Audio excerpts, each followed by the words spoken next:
Joy. So Trump's only been in office for 6 weeks. Seems like 6 years, doesn't it? Mm-hmm. And he's been going around with his cronies touting his so-called landslide and blowout win. But he won the popular vote by 1.5%, one of the smallest ever, and he won the general election by less than 50%. So what kind of mandate is this really? Well, it is a mandate, and I'm going to explain why. And I don't mind the question, but let me be very clear. I'm no supporter of Trump. I'm a supporter of truth and the facts. And here's the facts. The man won every swing state. He increased in terms of his voter turnout in his favor from the standpoint of blacks, Latinos, and young voters. He increased his numbers in that regard from 2020. 89% of the counties shifted to the right. That's a mandate.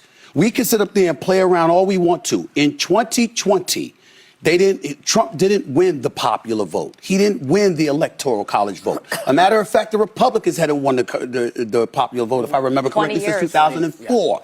But they did this year. So 20 years after they last won the popular vote, they won the popular vote. They won the electoral college vote. The man won every swing state. And on top of it all, 89% of the counties shifted against. I don't understand how people can look at that and say, there's no mandate. There's a mandate. Well, it's a different definition of a mandate, I guess. But the problem is that if you're the Democratic Party and you lost 49.8% to 48.3%, and you're looking at that 1.5% dip, that's an excuse for you to say, what we did really wasn't that bad. Some people didn't we should continue to do that. Don't continue to do it. Find a new strategy. But do you think those groups, the black voters, the Latino voters, and the others that you mentioned, are they going to regret it soon? Possibly. I think so. I don't like what I'm seeing from Trump. I didn't like what I saw with Zelensky. I didn't like what I saw with a few things. But in the end, I didn't like it.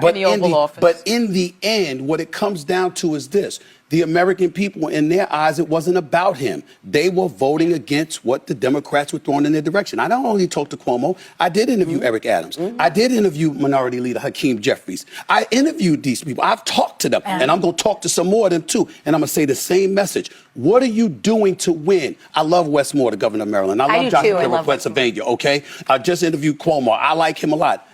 I want somebody to step up and recognize that man in the Oval Office, whether you like it or not, is potent. He's coming and he wins. You got to find a way to beat him. This way is not the way that the Democrats have been doing it.